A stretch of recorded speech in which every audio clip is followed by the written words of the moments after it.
Hello and welcome back to the Masonic Roundtable, a weekly program where Masons from around the world get together to talk about Masonic news and opinions in a friendly and social manner.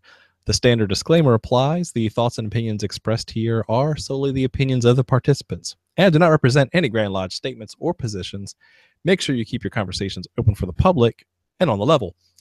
To interact with us, send questions to our Twitter page at Mason Roundtable or on the Facebook event page for episode 186. Masonic Homes.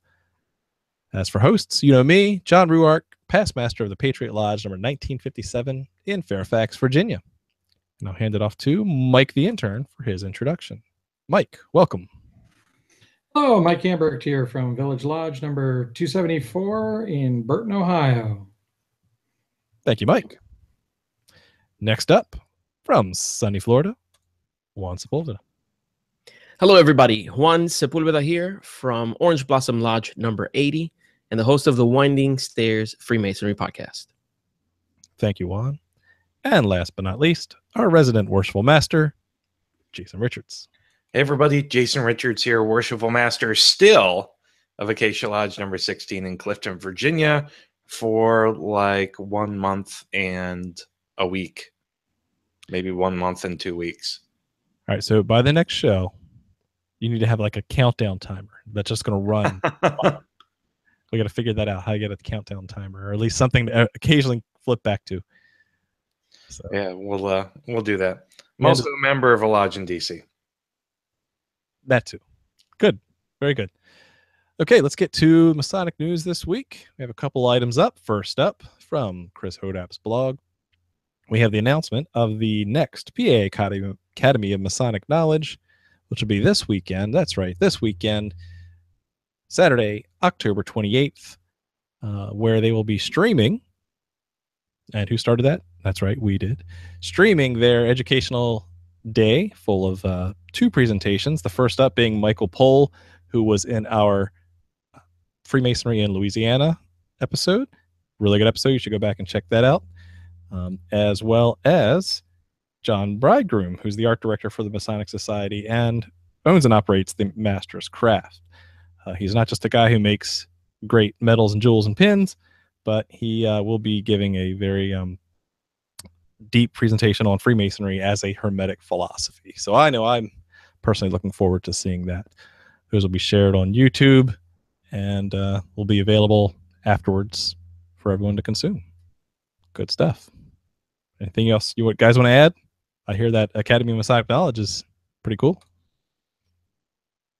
It made a big difference in my life. It's where I met you guys. I think, yeah, that's right. That's when we first met you for the first time and then drafted you to quickly go run the computers because we were short-handed. Yeah. You want to eventually get on TMR? That's how you get on TMR. That's it. Meet us in an event. Don't give off our trade secrets. Yeah. I'll do whatever it takes to get some free help. Oh, looks like we have our guest is coming in. All right, John White. Hello, hi. I apologize for being late. We are live, so I just wanted to give you that heads up. And very good. Thank you for joining us. Do you have any special introductions, a little bit of background of who you are, represent? Name, lodge number, etc. My name is John White. I am a member of Alpha Lodge in Kettering, Ohio, 729. Work for the Ohio Masonic Home in Springfield, Ohio. Joining me on the call, although not talking, is Jesse Pertee. He's our director of our what we call our Ohio Masonic Home Ambassador Program. I've worked for the Ohio Masonic Home for 12 years, so I'm interested in talking a little bit more about what we do, and that's me.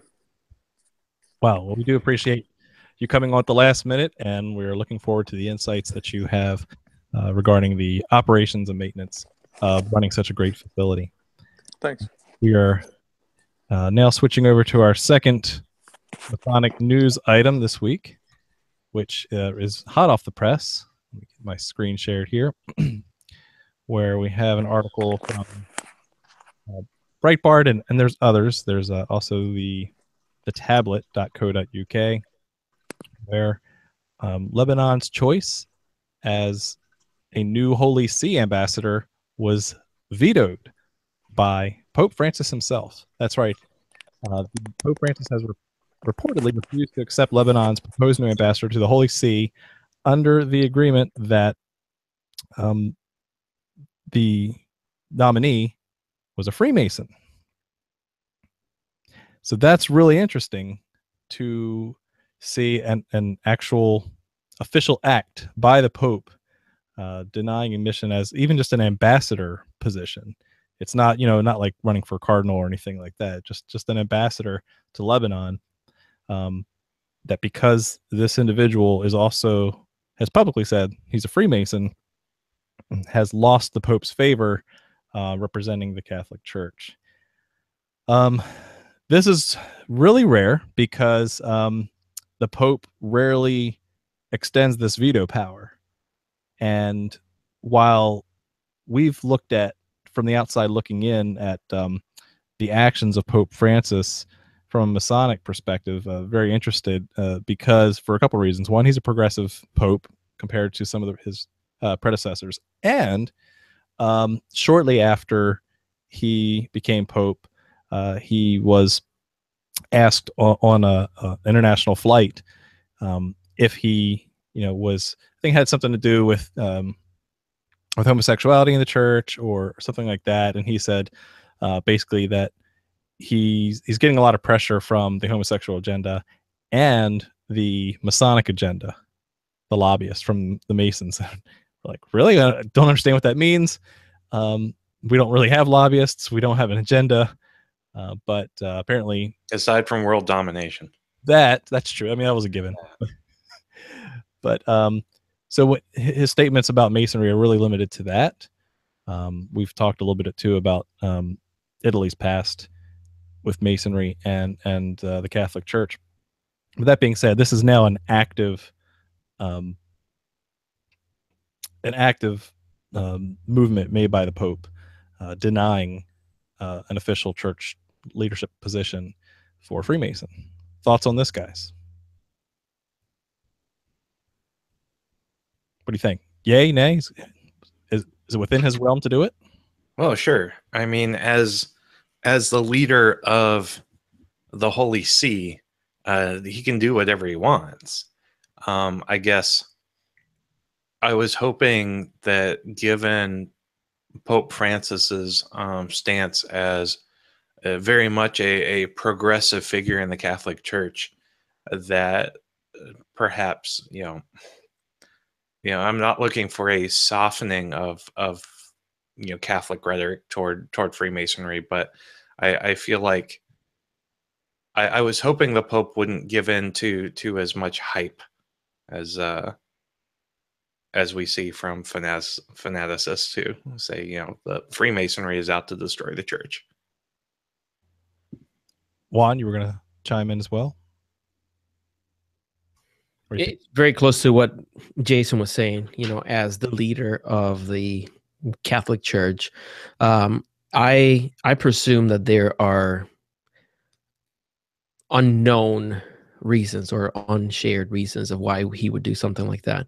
I would imagine, even in a position of power like he is, if the people in his immediate council had some sort of reservation with a Freemason taking that type of position, they could have enough influence for him to actually exercise his veto. I don't know if that's, I don't know if you can only exercise your veto power from your own initiative, or if it could be almost on behalf of the leadership that you're in contact with. But, oh well. I don't think that's gonna change much. I think some conversations would have to happen, or some sort of public inquiry would have to happen for them to be forced to give some reasoning. Otherwise, it's just going to be undercovers. Like, they don't owe us an explanation, I guess. That's true. Yeah, I agree with Juan on that one. I mean, okay. Yep. Moving on. All right. Speaking of moving on, let's get into tonight's topic, which is Masonic homes. And Juan gave us a great little preview of his introduction in the green room. So Juan, take it away. Thank you, John. As we progress through the early degrees of Masonry, we are asked to be introspective and look at ourselves, at the things that are missing within it. And part of that process also extends one more circle outwards in how we affect our family, how we are able to look into the future and prepare our families for our inevitable departure. And our tonight's topic relates directly to that. It relates to that moment in which you don't want to wait till the last minute of your existence to start to make preparations. And as Masons, we have access to some benefits and some things that can help us and help our families in that last moment of departure, let's call it. And tonight we will explore a little bit more in detail how this manifests itself in our various jurisdictions, what we know about it, what we can share with you. But more importantly, we want this to be a conversation.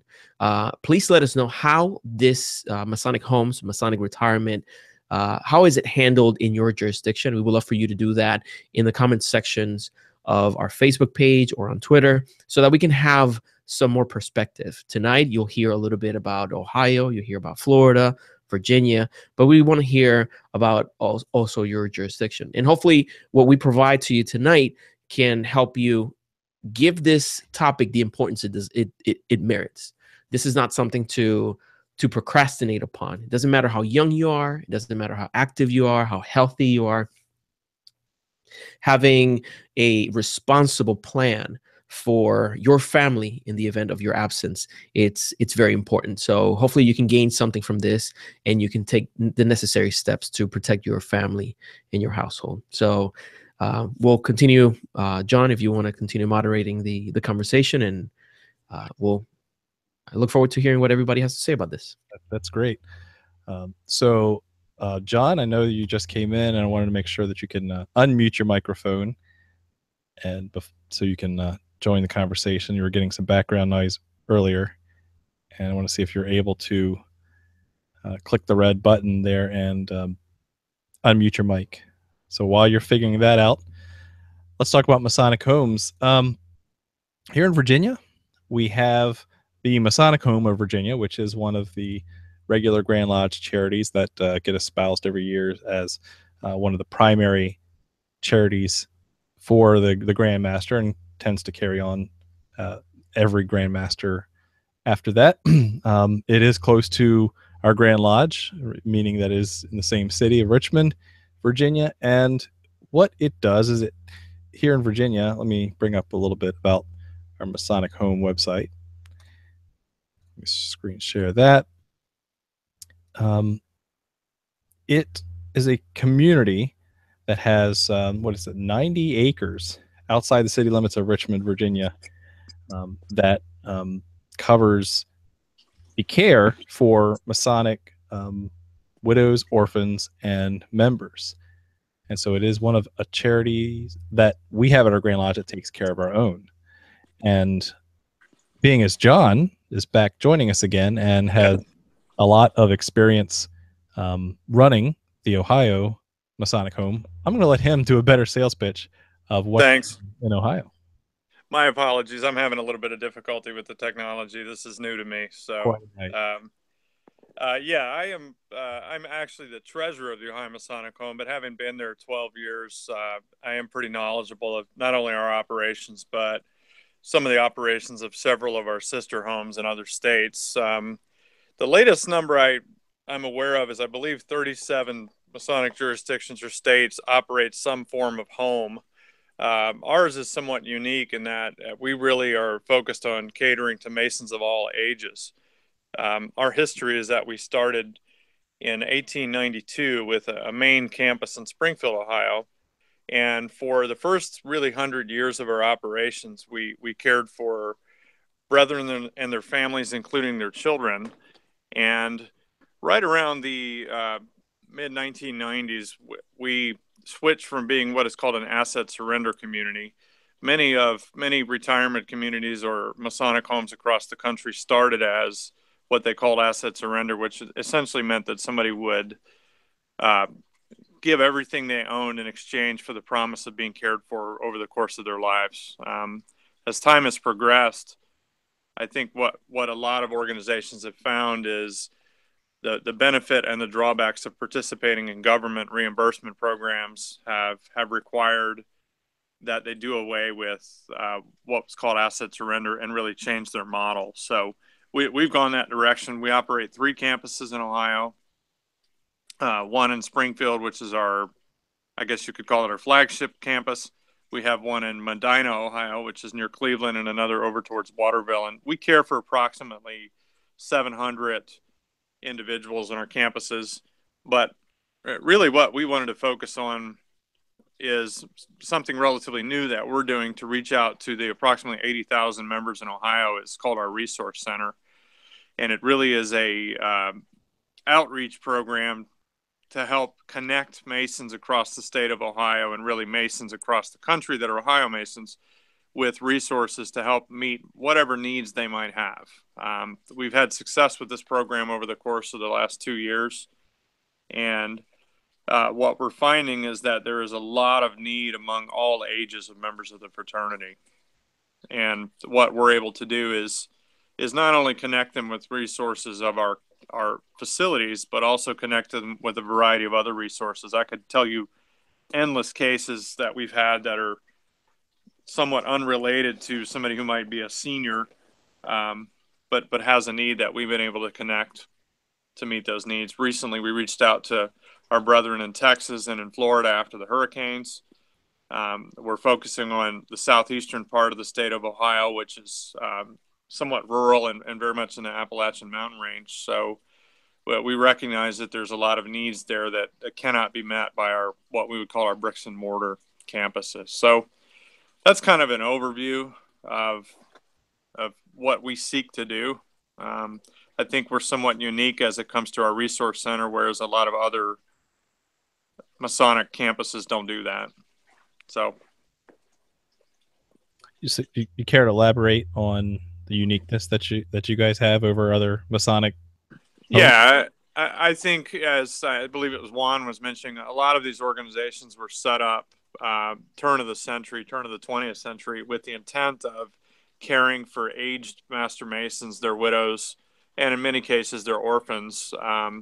And a lot of the organizations that I'm aware of have continued that mission and done it very well. But what we've discovered is there's a natural connection between trying to grow the fraternity itself and working with our organization, the Ohio Masonic Home, and the services we provide help to actually engage with members of the fraternity to volunteer to provide services. So it actually gives younger Masons more of an involvement in the fraternity by participating in some of the programs we offer. So while we're not owned by the Masonic fraternity in Ohio, we are deeply embedded with the fraternity and participate on a lot of different ventures with them, or with us, I should say. Now, see, that brings up my first question is, so make sure this is clear. You guys are not owned anymore by the Masonic fraternity. Did I hear you right?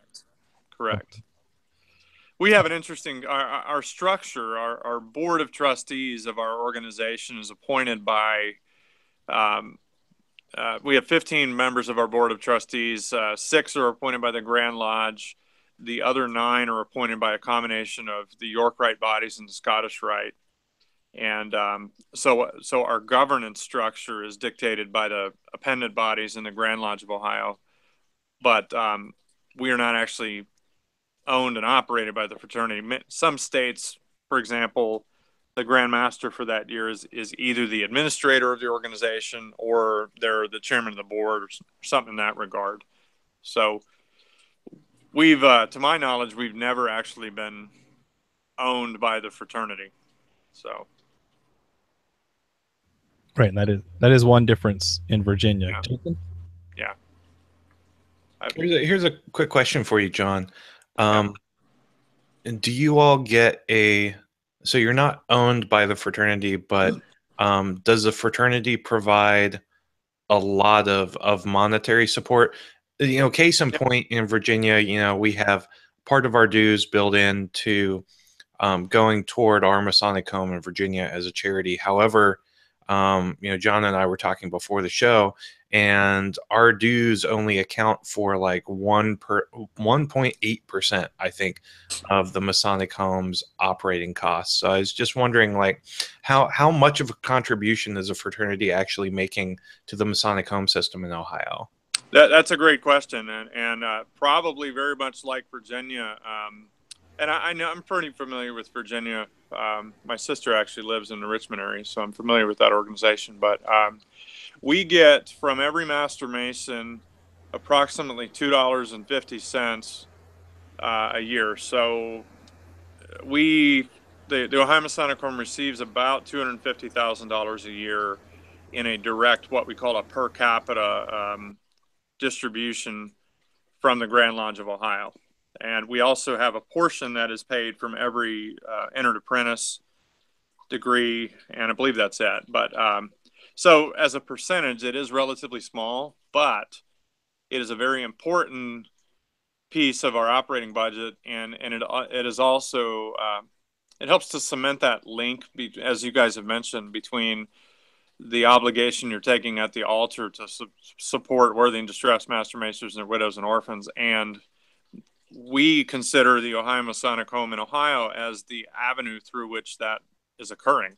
So there is a direct link. We receive quite a bit of our funding through fundraising. We also receive it, as I mentioned, through the Medicare and Medicaid programs to operate our campuses. But there is a portion that comes from the fraternity. I won't say it's small because it's sizable. It's smaller than it once was simply because of the membership declines. Yeah, true. I mean, and that's kind of the fascinating thing that I was discovering. So I'm the data guy, and I'm looking at that, and when you just looked at just per capita, that in Virginia it's only covering about 1.8% of the operating expenses, and that seems rather low, and it seems to be a trend because I think I remember a number very similar years ago when they were kind of extolling all the virtues of why we as Masons should take care of this charity. Is that the right number? I don't know, because for those who aren't familiar with Masonic homes, many of them have a different tiered structure, right? In the sense that you can pay a little bit what you can be completely covered, or in places like Florida, Juan, you mentioned that there may be another option. Go ahead and tell us about your option. Yes, just like John was mentioning, in Florida we do have a board of trustees, and I'm not going to go into the complication of how it's done, but it's a board of 10, and they're appointed. Some of them are appointed by the outgoing Grand Master, some by the incoming. So there's a lot of people are appointing things, but these are all people that are very involved in it. Just like the original plans for some of these homes, it is an asset surrender. Is that what you called it? Yes. Yeah. That's the main option, and it's called a life care. Life care. Yeah. So it would basically require the relinquishing of all liquid assets that you own in exchange for this. There's one thing that I found interesting is that even though that option, it requires 100% of those assets to go to the Grand Lodge, but it's for the purpose of sustaining the home. It's not for Grand Lodge to use for any other reasons. It's only to help the residents of the home. But one caveat that I saw is where up to a maximum of 33% can be earmarked for your local lodge. So you could decide on your will or in your agreement with the home to a third of those assets to be specifically for your home lodge. The other thing that we have that I see as a progressive branch of the assisted living program is that you could have a brother not choose to have that life care option and instead pay for his residency. So instead of going to just any regular home elsewhere, there is a particular fee that you would pay to be part of this home. Yeah. But all your needs are taken care of. The facility we have, I've seen a lot of videos and pictures of it. I still haven't yet visited personally, but it is impressive. They have all kinds of amenities, medical, even medical that is not local is accessible nearby, and they have transportation for all the residents. It's a very clean facility. Thank you for sharing that. They even have an ice cream parlor. That's one thing that I thought was really cool. That usually the wife of the Grand Master takes a very personal involvement during the tenure of the Grand Master to assist the home in one way or another. And there's the ice cream parlor that I think it was done early in my Masonic career. I guess the first few years that I was a Mason, they were developing that, but everybody was talking about it, because imagine, it almost looks like a soda parlor from the 1950s, and I think it's a very nostalgic thing for the residents of the home to have. And you can see there's places of worship, there's places for entertainment, boardrooms, library, all kinds of facilities to make sure that these brothers feel at home, that they don't feel relegated to some decrepit, building in the outskirts of town. Like, no, this is for them to feel for those last years where they need assistance, and they're going to feel at home. So I love what our state is doing with the Masonic Home. I think you touched on an important point of quality of life is incredibly important for us, at least, and I know for many others. There is an organization that you might want to put on your list. It's called Masonic Community Services Association. It's mcsa.org, I believe, and it is really the trade organization of all of the Masonic homes, Masonic communities across the country.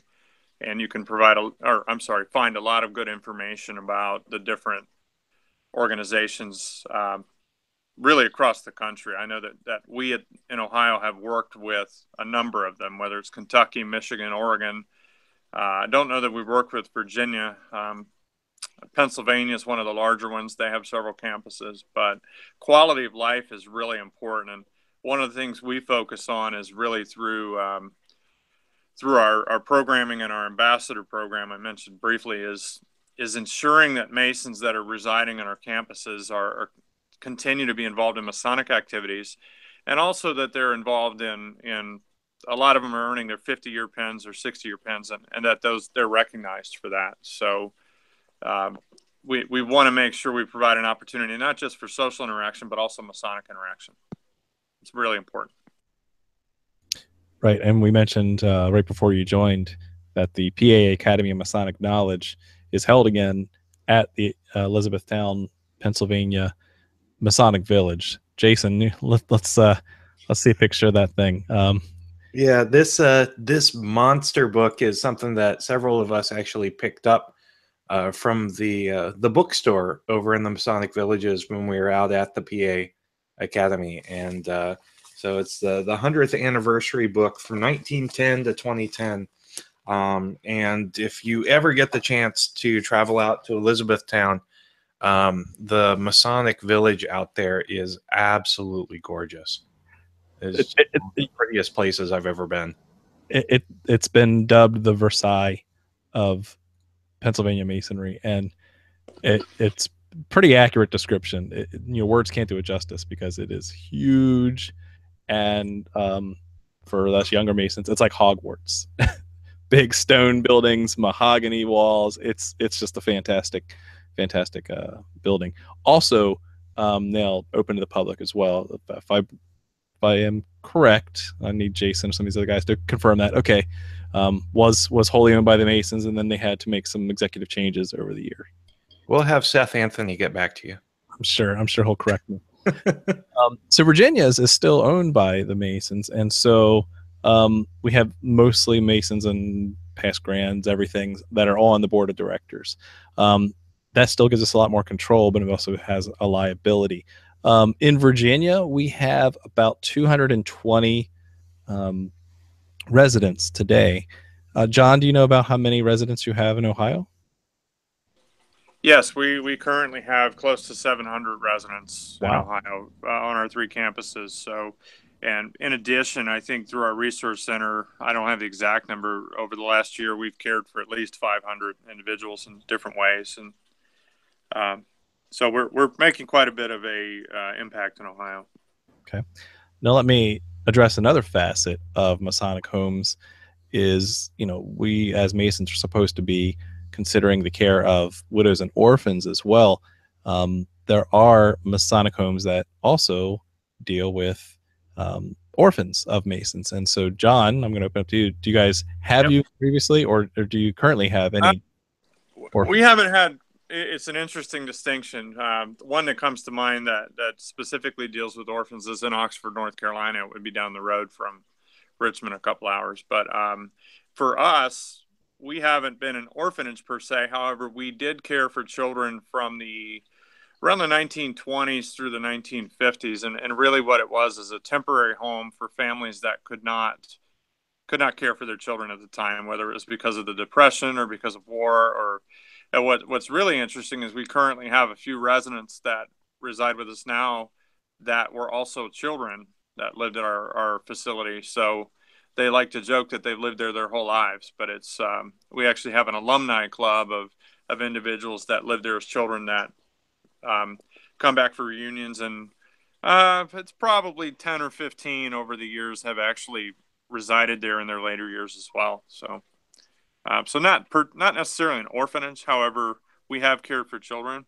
The legacy of that for us, I think, would be we do offer a scholarship program to children of Master Masons that have either been disabled or have died.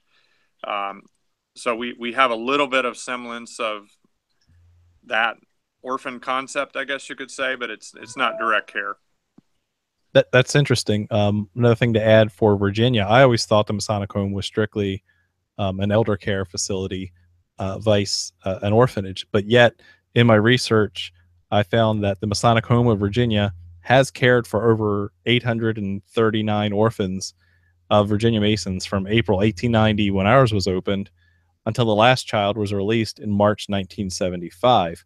So while the home is not at present licensed for the care of children and has not received a request for such care in approximately 42 years, it stands ready to support any orphans who are in need and qualify as an orphan of a Mason holding membership under the Grand Lodge of Virginia. So while we currently aren't licensed and operating as an orphanage, we absolutely could. It has the infrastructure and the ability to do so. I think that's really fascinating that while we're not explicitly advertising it as such, we have that ability to provide that charity at the drop of a hat.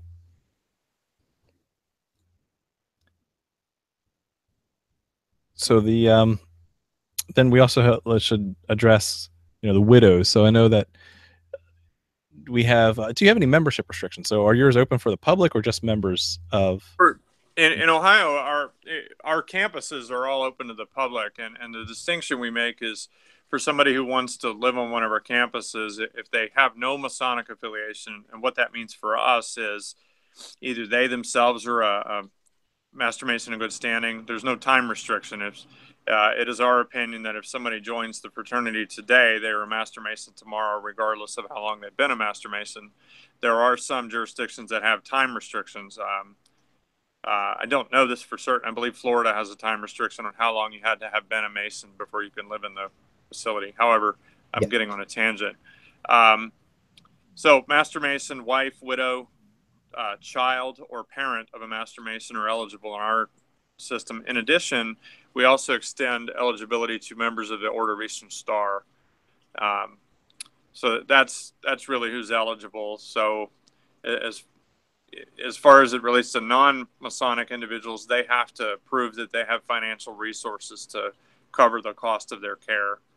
And the reason for that is that we do not have separate endowed funds to provide relief to non-Masonic families.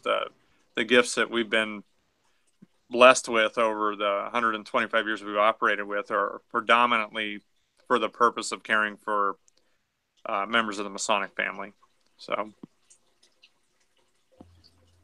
Great. So I think we've covered a lot of how these institutions have been set up, their longevity, what the services they provide. And so now I'm just going to open it up for the rest of the host of the roundtable to ask any other questions before we get to the great interaction we've had on social media about what goes on in each of those jurisdictions. I did want to answer the question that John posed regarding how long you would have to be a member. For the life care plan, which is the one in which you basically put everything at the service of the rest of the residents, you would have to have been a Master Mason in good standing in the state of Florida for 10 years, 3 of which the last 3 must have been contiguous. So if you were a Mason in the 60s for 6 years and you had to leave, and then you came back before the age of 70, those last 4 years basically would have to be contiguous. So that's something to keep in mind. Can't sneak in, huh? Yeah, you can't. And it makes sense when, when I was going through all the details of it in the digest. Yes, this is a benefit for Master Masons, but I could imagine that some might want to just come in. Oh, the Masons have this awesome program. I know that It happens. Yes, it happens. And I'm sure it does.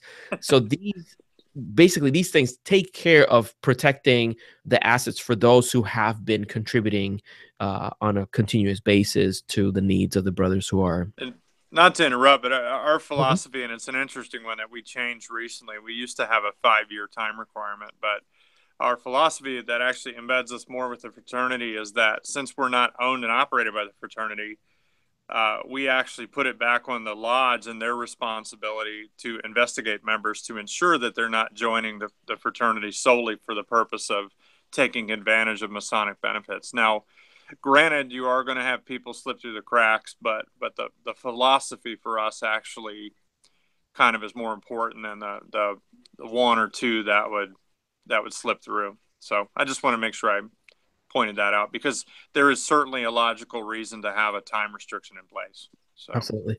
And it's one of those things that it is difficult to deal with. You will be denying someone of access to basically to a comfortable home for the remainder of their life. This is a decision that is not taken lightly. I've actually been witness to some petitions coming through for admission into the home where some of these requirements have not been fully met, but these are brothers that are perhaps have less years, but their family members have been very active in the fraternity, or there are other circumstances that can be considered, and perhaps an exception being made if found worthy. But having those discussions in lodge, it's an uncomfortable thing. You're basically saying, no, I'm not willing to allow a brother of 6 years to, basically retire into our home. That I don't know, that sounds like a very uncomfortable thing to deal with. So these things have to be in place, and it's important that the younger Masons are aware of these things and they recognize the importance of being an active participant in your lodge, to be continuously in good standing, because it's not just to be a member of the fraternity. You're also contributing to the assistance of those other brothers that can't take care of themselves anymore. And one last comment I wanted to make that I thought about earlier. John Rourke, you mentioned earlier that looking at the data, you can see the decline of membership and had a direct impact on the assisted living facilities. And I posted this question: would you be, if you were in a leadership position within your lodge and had the opportunity to make improvements to it to increase participation, increase retention, if you neglect to do that, could you be, in a sense, by omission, violating your obligation, because you're putting in peril those who could go to a home and, the worthy distress were, master masons, they're widows and orphans. So by not taking the steps that you need to take to make your lodge a fruitful one, you indirectly will be contributing to the actual distress of that brother you See, sort. this is a great dovetail from last week's episode where we talked about, helping a brother out, where Mhm. it doesn't necessarily have to be financial, right? There can be other physical things you can do to help, with someone's cause. And this is a prime example of that. And I love how you've taken it through, the butterfly effect, and the choices we make in lodge leadership today can affect how the fraternity grows, and then indirectly it positively or negatively impacts those charities that Masonry has. John, may I comment on that? If it's Yeah.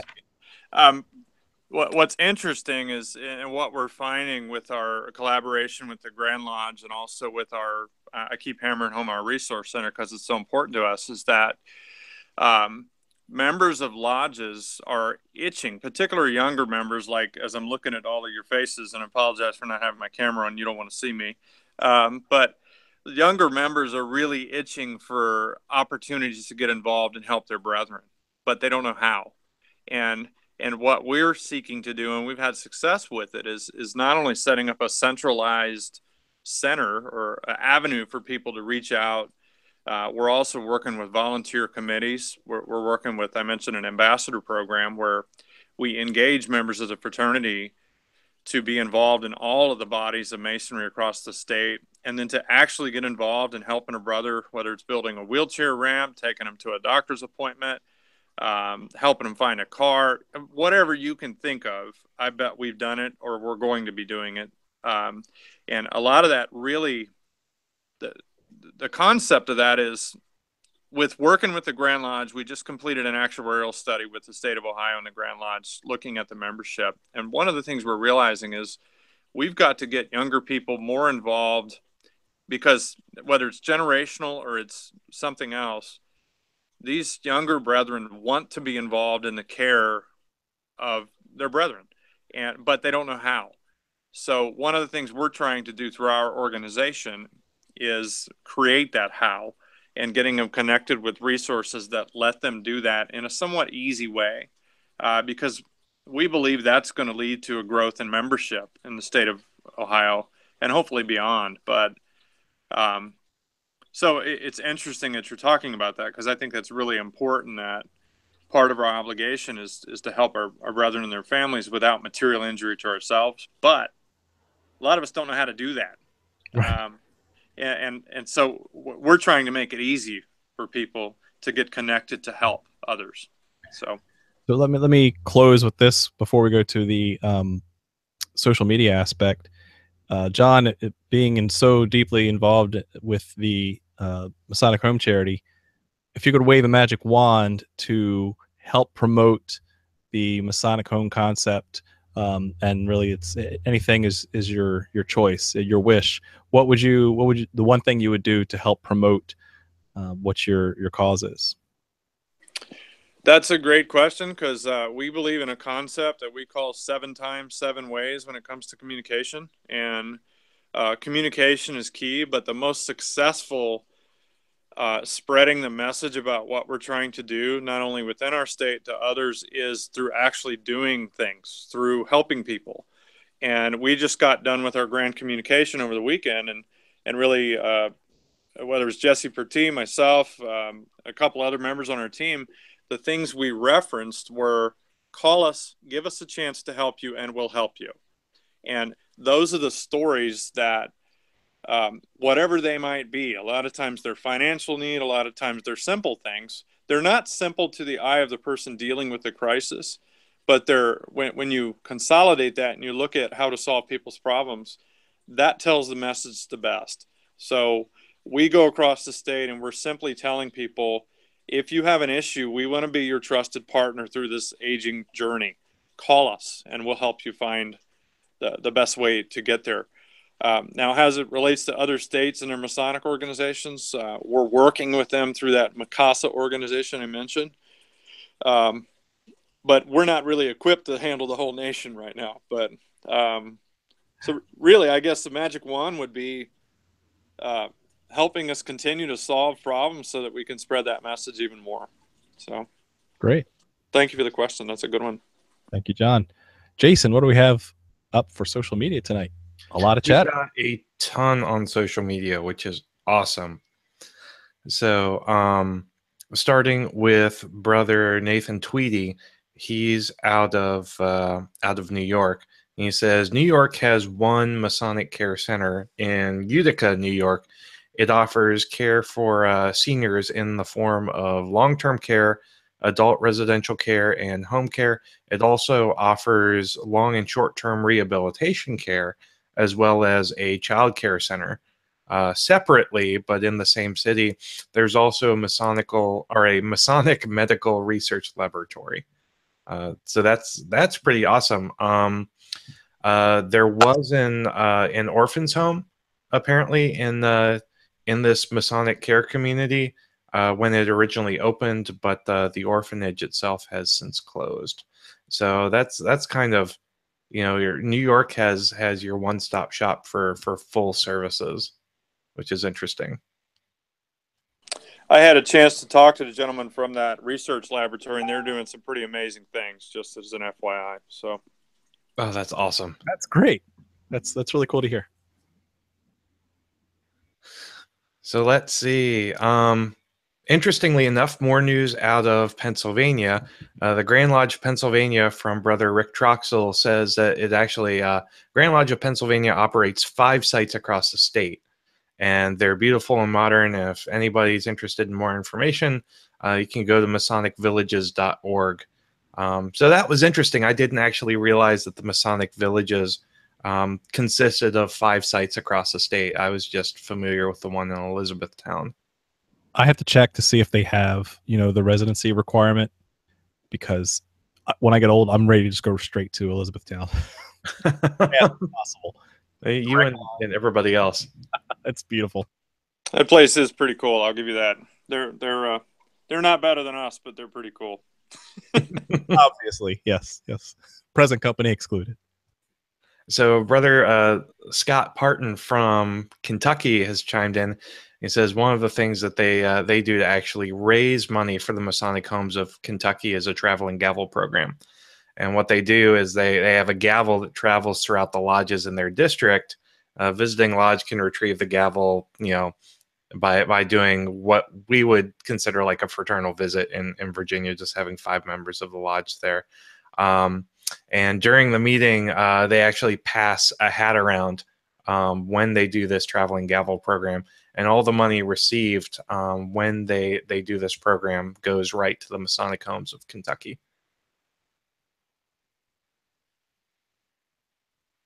That's a great idea. Let's see. Nebraska's got a Masonic Home as well from Brother Nathan Rollifson. The Grand Lodge of Nebraska supports the Nebraska Masonic Home. And the Grand Lodge and Grand Chapter of Nebraska Eastern Star both support the Masonic Eastern Star Home for Children. That's interesting. So Nebraska not only has a Masonic Home, but they have an Eastern Star / Masonic Home for children. The Nebraska Masonic Home is actually in Plattsmouth, and it provides assisted living and nursing care for Nebraska Masons and their spouses. And the Masonic Eastern Star Home for Children in Fremont takes care of children who cannot stay with family due to behavioral problems or abuse and neglect. That is really cool. I think what's interesting about our fraternity is that the fact that we're somewhat decentralized is pretty neat to me, because it tells you each state comes up with their own way to address the needs of their population. But you can see several states are focused on children. Some are focused on something as interesting as medical research, and but we're all rooted in the same obligation, which is pretty neat. And although our organization being operated not directly by the fraternity, we are deeply embedded. In fact, most of our employees at least the men, are also Freemasons. So not a requirement, but yeah. And just kind of wrapping things up for social media tonight. Brother Ryan Rogers does exhort us to do our due diligence when we're thinking about long-term care for either ourselves or our loved ones or family members. He says, as an EMT and in general, he's been in and out of nursing homes. Just because it's a Masonic home or attached to the fraternity doesn't mean that you shouldn't do your research and have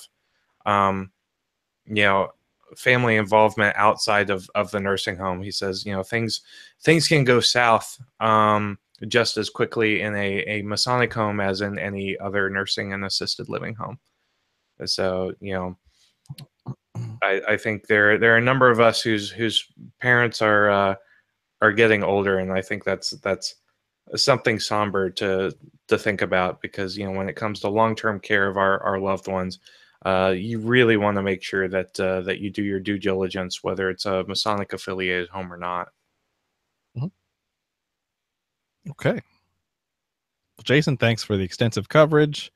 And let's go around for our last shout outs for shameless plugs and final thoughts. And we'll start with Ohio's Mike the Intern. So, yeah, I've been very fascinated by our Ohio Masonic homes. I've met Jesse Purdy a few times telling us about it. And one of my friends, also his mother-in-law, has been benefiting from some of the resource center. So I've been hearing about that. So I'm just glad it's out there. And even as young as I am, I'm ready to retire tomorrow. So see if we can get me in. Just kidding, of course. Thanks for watching the show. Thank you. And John, thank you for coming on for us.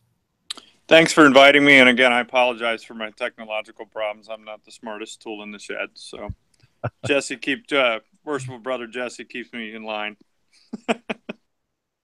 Great. All right. Thanks, Mike.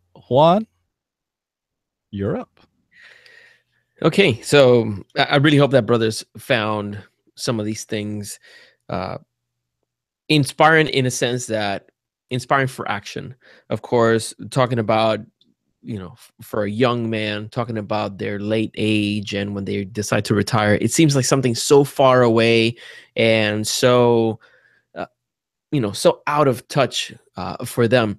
But it's important for them to know that we'll get there. Sooner or later, it's going to be time for us to start making very serious decisions for our families. And it's not something for us to procrastinate upon. So if you, by being a member of your respective lodges, see what opportunities they have, see how you can be more active and help them succeed. Like I mentioned earlier, make sure that you help in making your lodges fruitful, making sure that they're active, that they're enticing for the young members, that they foster that retention so that you can secure a positive future for those brothers who are reaching the silver years. So I do hope that you take steps to make that a reality. It's something that for me is sobering. I remember when I started hearing about the availability of a Masonic home in Florida, it came at a time where I had started growing my family. And these topics of being able to provide for my family in my absence, or for me to leave things in order, it was very sobering. And I hope that it is the same for you. So thank you so much, brothers, for listening and for participating and for making sure that Freemasonry grows and thrives as we adopt these modes of communication, like the Masonic Roundtable and the various podcasts and video channels. We help communicate the timeless lessons of Masonry through the new language of technology, and help us spread that message by sharing this. If you enjoyed it, if you find it edifying in any way, share it with your friends in social media so that we can continue expanding the word about the work that we do. Thank you very much. And I invite you to go to the Winding Stairs, where in the month of November, I'll be sending out one of the Masonic mystery boxes that I've put together. Today I went to the print shop to look at the final prints, one of the final items that is going to be part of the box, and I'm pretty pumped up about it. So I hope you give it a chance. Go to thewindingstairs.com and sign up. I thought you were going to say for November you were going to do the Movember effect. So my wife won't let me. Really? Because I was kind of thinking that would be a really cool thing to do. So think about it. Do a mustache. Think about it. We'll see. I'm ready to go. All right, let's talk about it. Yeah, you want to get over to Jason as quickly as possible. Jason. Oh man. So we talk a lot in the fraternity about taking care of our families and Masonic widows and orphans. And the Masonic Home system is, I think, one of the most public-facing ways that we do that as a fraternity, most certainly. It's certainly one of the most standardized ways that and consistent ways that we take care of our brethren and their widows and orphans. So I think the Masonic Home system is great, and I'm really, really glad that we have it and have it available.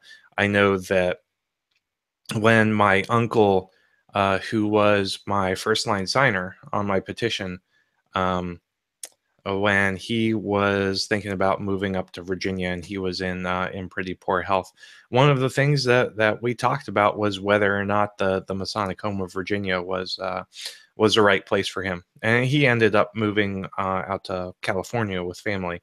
But I'm glad that we at least had an option in the Masonic Home of Virginia to explore.